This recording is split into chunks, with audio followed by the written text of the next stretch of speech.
s'il y a bien un Jedi qui n'arrive pas à être stoïque dans le film, et ben c'est Anakin. Qui lui, justement, n'arrive pas à tenir ce rôle social presque, en termes sociologiques, le rôle social du Jedi, quoi. Ouais, tout à fait. Et on nous le montre très bien dans peut-être la plus belle scène du film, si ce n'est la plus belle scène de la saga, on peut le dire, la scène des ruminations de Padmé. Et en fait, on peut l'analyser en termes de mise en scène, cette scène qui paraît assez légère, en fait, en termes de... Mais en fait, elle est extrêmement lourde. On a d'abord Anakin qui est tout seul dans le conseil, je trouve ça dramatique, je trouve ça très triste. Ouais.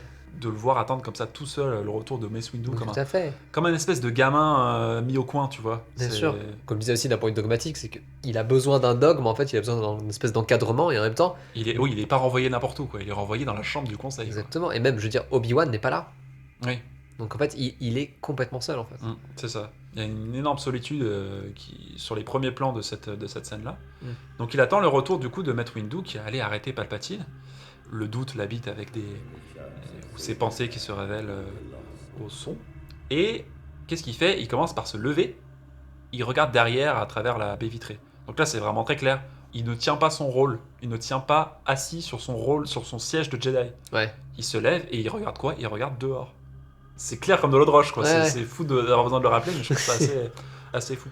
Et on voit très bien qu'en fait, dans cette scène, qu'Anakin, en fait, il n'a pas les ressources internes pour en fait renoncer à sauver Padmé de la mort, comme lui a proposé Palpatine. Dans une optique stoïque, c'est complètement absurde, en fait, quand on y pense. Vouloir vaincre la mort de sa femme, juste en ayant des visions et des cauchemars, c'est complètement absurde, en fait. Comment est-ce que tu peux sauver quelqu'un de la mort? Le stoïcisme, en fait, ça consiste à dire que, en fait, on perd son âme, en fait, se morcelle quand on veut changer la nature des choses.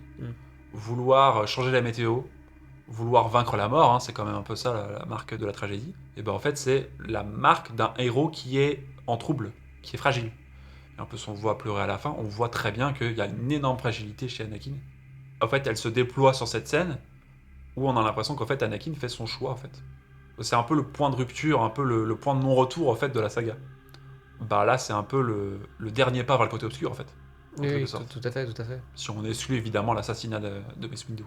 Ce qui est d'autant plus aussi touchant, c'est qu'en fait Anakin il est totalement conscient de cette notion qui l'anime, quoi. Il est pas, il est perdu, mais il a complètement conscience qu'il est perdu. Il le dit d'ailleurs à Padmé. Il dit je suis perdu. Je suis pas le Jedi que je voulais être. Et c'est ça qui est vraiment l'archétype du héros déchu. Et si on poursuit du coup sur les archétypes, on peut continuer sur la troisième et dernière partie de notre exposé. Brillant exposé. Brillant exposé. Plutôt au niveau mythologique, c'est-à-dire qu'est-ce que Lucas est allé chercher dans d'autres histoires, dans d'autres motifs religieux. On va commencer par ce plan, qui pourrait paraître un petit peu bizarre, c'est pendant du coup le duel fratricide entre Obi-Wan et Anakin, qui est un peu bizarre parce que il a son bras devant, le plan est assez court aussi, je me semble, dans le montage. Et en fait, on peut suspecter en fait, ce plan d'être en fait une pure référence, et là... je pense pas que ce soit tarabiscoté ou qu'on est allé chercher les choses trop loin parce que c'est quelque chose qui est assez vu et revu sur internet. Qu'en fait, c'est une référence picturale, vraiment une référence à une peinture célèbre, à savoir L'Ange déchu d'Alexandre Cabanel de 1847. Mais en fait, quand on essaie de se demander qui est ce charmant BG, et ben en fait, c'est Lucifer, qu'on peut appeler ainsi Satan, le diable, ou le chétan. Ou le chétan, oui. Voilà. Alors c'est une vision un peu moderne, un peu du diable, parce que généralement à l'époque le diable c'était vraiment la chèvre bipède avec du sang dans la bouche et les naseaux qui lâchent de la fumée. Qui mange des bébés. Et qui mange des bébés, voilà, etc. Sauf que là on a affaire à un BG, quoi. On sent que le mec c'était pas le plus à plaindre, quoi. Tout à fait. Et quand on regarde de plus près, vraiment dans la culture biblique là et catholique classique, au sens propre, hein, en quoi en fait le parallèle avec Anakin et Lucifer serait pertinent? Et ben en fait, quand on regarde l'histoire de Lucifer, ça donne quoi? Donc en gros, Lucifer c'était un archange, une sorte de. Une évolution Pokémon de l'ange, si tu veux. Et c'était vraiment le plus beau, le plus puissant, le plus admiré, vraiment le plus. Vraiment c'était le meilleur, quoi. Le shiny, on pourrait Voilà, dire. c'était au paradis, c'était vraiment le. Voilà, c'était the best, quoi. Mais Lucifer, par orgueil, par ambition, tu vois, par hubris, il a décidé au fait de mener une rébellion. Et il a déclaré en fait une guerre civile au paradis. Il a voulu en fait renverser les dieux. Alors, si tant est qu'il réussisse, tu vois, je trouve que ça fait un joli truc sur ton CV, quoi, tu vois. Oui. Voilà, compétence, j'ai renversé les dieux, quoi. Ouais, ça fait un truc... ça claque un max. Un truc pas mal. Sauf que, évidemment, il échoue finalement, il n'arrive pas à renverser les dieux, il est finalement emprisonné. Il est puni par les dieux, et du coup il est banni du paradis. Il est chassé, il est envoyé sur Terre. Il y a ce côté très dualiste entre le ciel et la terre, tu vois. Et il est envoyé du coup dans les ténèbres. Et il est envoyé pas pour y faire n'importe quoi, il est envoyé pour y souffrir. Évidemment, il est puni. Lucifer, il est finalement coincé dans cet endroit, complètement sombre, aride, mortifère. Et du coup, pour s'opposer à son ancien paradis perdu, il va en fait répliquer ce paradis et créer son propre royaume, les enfers. Donc là, on est vraiment dans Mustafar, vraiment sur une iconographie qui laisse vraiment aucun doute, quoi. Oui, tout à fait. C'est vraiment l'iconographie Hmm. classique de la culture chrétienne. La dépravation, le chaos, la mort, tu vois. Je préfère rappeler aussi que oui, en termes de direction artistique, George Lucas a bien dit, voilà, la couleur rouge, par exemple, ça sera pour Mustafar, en fait, dans la Ouais. prélogie. Ce qui fait que là, on n'est pas sur une dimension, encore une fois, voilà, de faire des planètes pour faire des planètes. C'est que là, il a gardé cette couleur pour faire ce symbolisme, en fait, qui est si fort. C'est vraiment presque une sorte de réplication aussi de ce qui se passe intérieurement chez Anakin, tu vois, quand tu vois toutes ces gerbes de lave éclater, ces explosions, cette fumée, on sent très bien qu'en fait on est dans l'esprit d'Anakin. Et après, on n'a pas parlé de la musique, notamment ce score-là qui est juste sublime. On a vraiment l'impression d'être à la place d'Anakin. Et aussi, je trouve qu'il y a aussi cette dimension de peinture de la Renaissance, en fait. Et oui, là c'est très pictural, ouais. Je le vois très souvent avec les nuages, en fait. Genre, si tu regardes les arrière-plans de Star Wars 3, le moment où il est admis au Conseil Jedi sans être maître, les nuages derrière font très Renaissance, en fait. C'est vraiment quelque chose de très pictural, en fait. De très vaste, de très... Et je comprends parfaitement que les gens, ils font cette référence-là à la fin de Star Wars 3, ils disent que c'est vraiment une peinture de la Renaissance qui est dans une espèce de tourbillon, en fait. Et en effet, toute la dimension picturale des enfers est littéralement sur Mustafar, en fait. C'est ça. Et du coup, Anakin, il est envoyé du coup en enfer pour y souffrir. Hein. Il vient pas pour passer ses vacances. Hein. Sans doute. Et il y a vraiment cette dimension de punition divine, en fait. Notamment dans la scène peut-être la plus dure du film, qui est vraiment la scène de l'immolation, où se matérialise vraiment, où ça devient tangible à ce moment-là, où le héros qui a semé le mal, il récolte le mal. En gros, c'est vraiment le prix du mal. C'est qu'en fait, on voit Anakin faire des dingueries, massacrer des enfants, tuer les séparatistes, tuer sa femme, on y viendra plus tard. En fait, on voit Anakin payer pour ses péchés, en fait. Je me rappelle très bien de ce moment-là où il dit à Padmé, oui, on peut régner sur la galaxie à deux, faire une galaxie à notre image et tout. Moi, je me rappelle, même durant mon dernier visionnage, d'être tenté par cette idée aussi. C'est très important de voir ça dans le film, à savoir la conséquence d'un tel hubris. Il y a une dimension presque pathétique. Quand tu vois Anakin brûler, ouais. Quand tu regardes la chose très froidement, tu vois un type qui fait pitié, en fait. Et c'est vraiment la déchéance du héros qui perd son âme par sa propre faute, en quelque sorte. C'est une scène qui est vraiment forte parce que à la fois elle est très triste, parce qu'on voit en fait le héros déchoir, mais en même temps, il y a une petite justice aussi. Ouais. On comprend qu'en fait il y a un avertissement moral, et c'est en ça que Star Wars est un conte moral avant tout. C'est vraiment un regard très chrétien et très platonicien sur la justice, etc. C'est, généralement dans un monde peut-être dans un traitement un peu plus réaliste, Anakin pourra très bien faire ses dingueries, il ne sera pas forcément puni pour autant. Ouais. C'est la fonction presque du récit de Star Wars qui pour moi se matérialise à ce moment avec l'émolation, quoi. C'est très très dur, mais c'est presque nécessaire, quoi, de montrer le héros tomber du côté obscur, mais en fait on en revient à sa responsabilité individuelle, et que quand tu fais de la merde, généralement elle va te retomber sur la gueule, quoi. C'est vraiment ce qu'on dit dans la culture asiatique, on peut placer ça le karma par exemple aussi. Ok. Anakin il dit à Palpatine, avant d'être nommé Dark Vador, il dit « Je m'en remets à vous, je ferai tout ce que vous souhaiterez. » En échange du pouvoir, il va donner son âme, en fait. Et sauf que le résultat des courses, en fait, il est toujours pathétique, parce que le résultat des courses, c'est quoi? C'est un type sans membre qui cuit sur une falaise, quoi. Ouais. On voit qu'en fait, Anakin, il a un nouveau nom. Il a un titre de Seigneur Sith, et en plus, de façon méta, pour fans de Star Wars, c'est « Oh là là, c'est Dark Vador, quoi. » Ouais. Et sauf qu'en fait, 20 minutes après, on voit le type... qui est comme merguez, en fait. C'est fort dommage. Et c'est dommage, mais en même temps, c'est bien fait pour lui. Il y perd absolument tout. Il perd son âme, il perd son identité, parce qu'il n'est plus Anakin, il est Dark Vador. Ouais. Il perd son corps, matériellement, il y a aussi une notion tangible, il a plus ses bras, il a plus son visage. Voilà, ses cheveux, c'est quand même fou. C'est quand même pas rien. Voilà, il perd son pouvoir aussi, parce que voilà, il est quand même plus trop capable de grand chose là. T'as l'air un peu con là, avec tes jambes en moins là, sur le machin, là, tu vois. Et il perd sa liberté. Quand on voit vraiment ce plan de Palpatine qui, sans musique, là, avec un espèce de fond sonore bizarre, on est en enfer et on voit ce mec en train de le maintenir en vie, ce plan est terrifiant en fait quand il te lance. Le récit s'interrompt et on arrive à une certaine fin. Et là, t'es en mode, oui, l'histoire a quitté ce personnage-là. Mais qu'est-ce que je regarde là? C'est pas clair du tout. Aucune parole, très minimaliste, quoi. Enfin, c'est Et très... c'est ça, c'est que là on vous parle des références, de la référence biblique, mais en fait on n'a pas besoin de saisir toutes ces références pour éprouver le trouble qu'il y a dans cette scène, quoi. Oui, bien sûr. Généralement j'ai tendance à apprécier les scènes les plus sombres de la saga parce que c'est généralement celles qui ont le plus de sens. Mais, Du coup, ça, cette espèce de pacte, en fait c'est vraiment une référence au pacte faustien de Goethe, notamment le mythe germanique, qui est un peu une sorte de ressucé, on va dire, du christianisme. L'idée c'est qu'en fait on ne peut pas pactiser avec le mal en fait.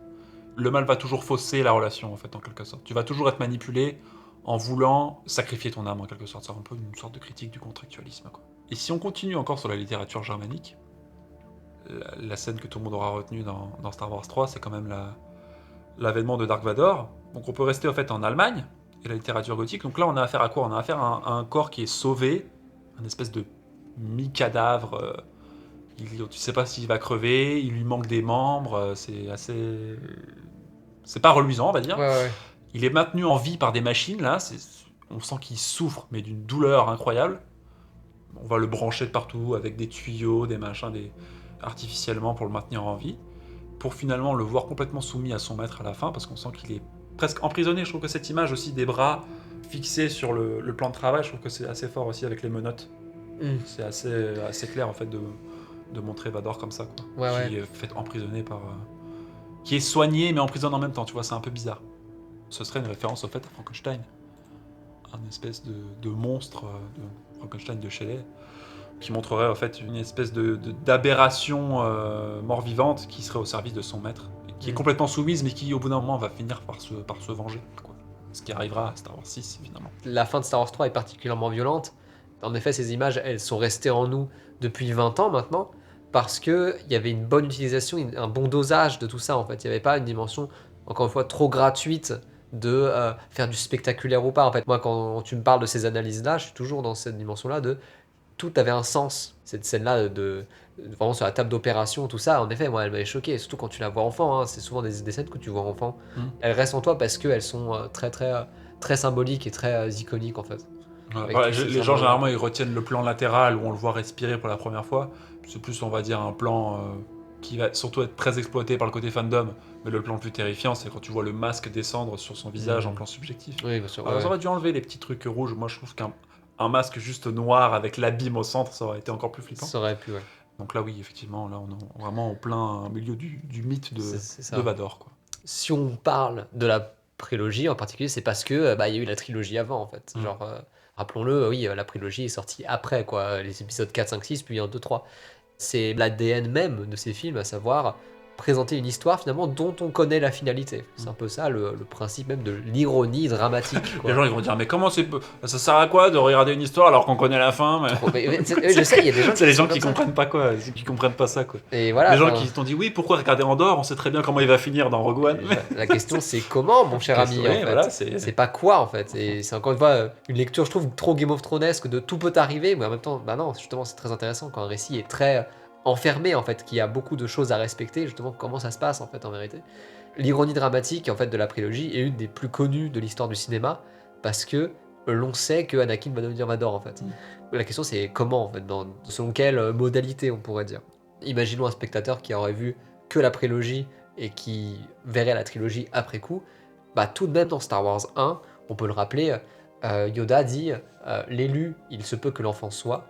Cependant, un grand danger je redoute dans son initiation. C'est-à-dire que même dès le début de son enseignement, de son éducation, il y a quand même un doute mis à la fin de Star Wars 1 en disant attention quoi, même rappelons-le, la musique à la toute fin du film, après les crédits, c'est le thème impérial. C'est le thème d'Anakin qui finit en thème impérial, quoi. C'est en fait la tragédie est déjà lancée et c'est un peu ça en fait qu'on peut analyser durant toute la prélogie, en particulier dans ce film Star Wars La Revanche des Sith, c'est que même dans des petites répliques anodines d'humour, on remarque en fait une certaine ironie en fait. Ouais. Par exemple, voilà, une scène anodine entre Anakin et Obi-Wan qui dit voilà, je sens que c'est un piège, Anakin qui répond que fait-on, Obi-Wan qui dit on s'y précipite. C'est assez drôle parce qu'en fait, c'est une scène légère, mais en fait, c'est le résumé de la prélogie. C'est quoi, les Jedi sentent que c'est un piège, ils se demandent ce qu'ils vont faire, et ils disent on s'y précipite. C'est vraiment Et puis c'est d'autant plus drôle que c'est la dimension ironique, mais au sens commun. C'est drôle, quoi. Presque ridicule, dans un sens, presque nécessaire, que ça en devient drôle, ironique, tu vois, tragique, dans un sens. Oui, c'est tout à fait, voilà. Autre scène anodine, encore une fois, entre Anakin et Padmé. Padmé qui dit c'est l'amour qui t'aveugle. Anakin qui dit non, je ne l'entendais pas comme ça. Et Padmé qui dit c'est quand même un petit peu vrai. Enfin, cette scène-là, moi, elle m'intéresse beaucoup parce que on montre bien toute la dynamique des personnages, en fait, qui, en vérité, ont conscience de dans quelle histoire ils se trouvent, en fait. Quelles sont les dynamiques qui les font se mouvoir. C'est ça qui est très intéressant. Des gens ont, par exemple, critiqué Star Wars 2 en disant que oui, il y a une dimension dysfonctionnelle, on dirait, entre Anakin et Padmé, un truc pas très correct. Bah évidemment. Mais c'est tout le but, mon ami, en fait. C'est tout à fait intéressant de voir des relations dysfonctionnelles au cinéma. D'ailleurs, la plupart des relations en fait, qu'on voit au cinéma sont souvent dysfonctionnelles. Pourquoi ? Parce que les relations fonctionnelles, on se fait chier. On s'emmerde, en fait. Genre, c'est... Voilà, bref. Et que, voilà, dans cette réplique-là, entre Anakin et Padmé, enfin, ça montre très bien, voilà, pour moi, il y a une dimension tout à fait inégale. Anakin qui contrôle cette relation. Même Padmé, en fait, qui finalement a beaucoup de mal à communiquer avec Anakin durant ce film, bah finalement ils arrivent à communiquer mais à travers des blagues. Et ça, voilà, je vois des relations dans mon entourage, ça fonctionne comme ça aussi pour des relations dysfonctionnelles, hein, qui se fait à travers des petits gestes d'humour, contrairement à un dialogue Parce qu'on ne peut pas se parler sincèrement. Et si on commence à parler sincèrement, bah ça va faire mal. Et on voit très bien que quand ils commencent à se parler sincèrement dans le film, les yeux dans les yeux, je te parle et je te dis ce que je veux te dire, bah ça termine par un étranglement. Donc, Oui, tout à fait, voilà. Les personnages ont beau verbaliser ce qu'ils ressentent et avoir conscience de tout ça, même nous en tant que spectateurs, on est démunis. En fait, on pourrait se croire plus intelligent que le film. C'est un truc que je vois souvent en termes de critique et tout, et en vrai, c'est normal dans un sens, mais que là, c'est un peu paradoxal parce qu'en fait, les personnages ont conscience de ce qui les traverse, et malgré le fait qu'ils en aient conscience, ils tombent quand même dedans. Donc, entre verbaliser et changer la situation, il y a quand même un monde, quoi. C'est un monde, ce truc. On peut se dire ça. Par exemple, c'est même l'argument principal, c'est même d'ailleurs ce qui tourmente Anakin, on le verra dans ce film, en particulier dans Star Wars 3, hein. Il a conscience de ses défauts. En fait, il a conscience qu'il est en dehors du chemin qui lui a été tracé, en fait. Oui, il a conscience. Après, il y a l'enjeu de la prophétie qui vient se rajouter, etc. Parce qu'en vérité, en fait, il est accablé par la culpabilité.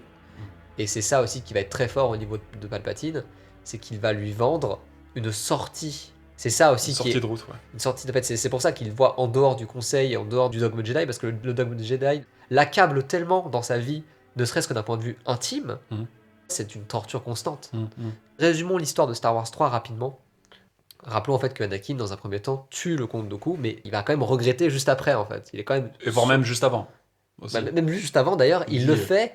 Est-ce qu'il a vraiment voulu ou pas ? Est-ce que il y a quand même une dimension inconsciente, je trouve, quand il le fait. Hein. C'est tellement rapide comme geste, en fait, que voilà, on peut s'en étonner. Et il refuse, dans un deuxième temps, d'abandonner Obi-Wan. Finalement, il n'a pas complètement entamé ce voyage dans le côté obscur. Il y a quand même des ancrages quand même moraux très forts encore. Et il se montrera justement humble envers Obi-Wan juste après en disant voilà, c'est grâce à votre enseignement, ce n'est pas grâce simplement à moi, quoi. Dans un deuxième temps, il rêvera de la mort de Padmé, il aura donc peur de la perdre. Ça, c'est la peur de la perdre, du coup, dimension côté obscur, on pourrait dire.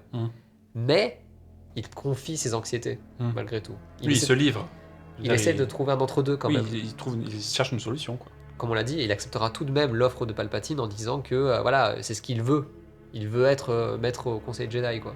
Il aura cependant une certaine déception envers le Conseil Jedi parce que le Conseil Jedi ne lui fait pas suffisamment confiance, on pourra le dire. Dans un deuxième temps, il s'excuse quand même envers Obi-Wan, quoi. Je suis désolé de mon arrogance, quoi. Il rêvera tout de même d'Obi-Wan et donc du coup, il exprimera une certaine jalousie envers Padmé en particulier, quoi. Mais il regrette encore une fois d'en vouloir plus, etc. Et vers la fin du film, Palpatine révèle son identité, mais Anakin quand même... Il décide de le dénoncer. Il dénonce en fait. Et à la fin, il n'obéit pas à l'ordre de Windu, à savoir rester au conseil et part à la rencontre de sa destinée. Oui, c'est comme je le disais sur la scène des ruminations, c'est le point final en fait de son voyage de héros, quoi. C'est la fin de son voyage, en fait, le moment où il décide de se retourner et d'aller chercher Palpatine. Cet aspect torturé du personnage tragique, constamment balancé en tension interne vraiment entre le bien et le mal, quoi. Ce qui est condamné dans une ironie dramatique, c'est la fuite. Un personnage qui essaie de fuir son destin qu'il connaît à l'avance. D'un point de vue caricatural, on pourrait dire que il connaît la fin du film, sauf qu'il est dedans.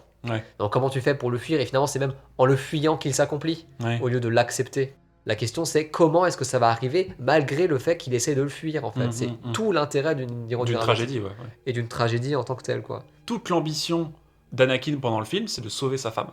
Et ce qui est fou, c'est que non seulement elle va mourir, mais c'est qui va la tuer? C'est lui. C'est lui-même. Et c'est ça qui est fou. Et ça, c'est vraiment absolument typique, enfin, archétypal, je dirais, des tragédies grecques. Quoi. Tout à fait. Et c'est là où Lucas est allé chercher, notamment dans le mythe d'Oedipe, etc. Enfin, dans les grands mythes, dans les grandes tragédies grecques. Souvent, les ironies dramatiques sont assez cruelles de ce côté-là, en fait. C'est que même si un personnage cherche à justement ne plus avoir à affronter l'antagonisme en tant que tel, il se doutera pas qu'il réside en lui. Il ne se méfie pas suffisamment de lui-même, en fait. Ouais. Parce qu'il s'est trop méfié de lui-même dans Star Wars 3 en particulier, Anakin. Et justement, là, il a même aucun regard sur lui-même, au point même de se permettre un tel acte, en fait. Ouais. La critique du côté obscur, c'est la suivante. Hein, c'est celle d'un pouvoir qui s'émancipe de sa raison d'être. Anakin, au tout début, dans Star Le Wars. pouvoir pour le pouvoir. Exactement. Dans Star Wars 1, Anakin, il voulait s'émanciper de l'esclavagisme et potentiellement le fait Sauver qu'il sa mère. sauver sa mère, voilà, mais potentiellement pourquoi pas qu'il n'y ait plus d'esclaves en fait dans la galaxie. Ça c'est un truc qui est complètement perdu de vue dans la prélogie, mais aussi parce que Anakin aussi perd cet objectif de vue littéralement en fait. Anakin essaie d'avoir du pouvoir pour ne pas voir sa femme mourir. Cependant, au bout d'un moment, il est tellement addict à ce pouvoir qu'il va en tuer sa femme. En fait. Et évidemment, ce pouvoir, qui est-ce qui va lui servir sur un plateau? Palpatine, notamment dans la scène qui aura nourri beaucoup de fantasmes. C'est la scène de l'opéra, notamment avec l'histoire de Dark Plagueis, le sage, où Palpatine dit à Anakin qu'il pouvait empêcher, pour ceux dont l'existence lui importait, de mourir. Évidemment, quand tu lui dis ça, c'est... Bon, après, c'est toute la question de savoir est-ce que les fans de Star Wars croient encore mot pour mot Palpatine, ce qui est quand même assez fou. Ouais. Et il dit il était devenu tellement puissant que la seule chose qui lui faisait encore peur était de perdre son pouvoir, ce qui, bien sûr, arriva un jour. En gros, ça, c'est la seule conception de la tragédie pour un Sith, c'est perdre son pouvoir. Ouais, voilà.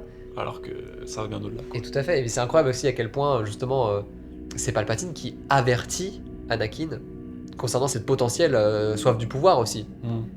Et c'est pour ça que la seule réponse qu'il donnera, c'est est-ce possible d'acquérir ce pouvoir? Il ne se sent pas concerné par le mythe de Dark Plagueis. Par le destin de Dark Plagueis. Dans lequel, en fait, tu pourrais lui faire dire justement que là, c'est une manière de dire en fait à quel point Anakin a des ambitions démiurgiques en fait. C'est ça qui est aussi intéressant là-dedans, quoi. Oui, et surnaturel, et donc non stoïque, quoi. Oui, c'est ça, pas voilà. forcément très sage, on va dire. Oui, parce que dépasser la nature en fait. Dépasser le réel, quoi. C'est ça.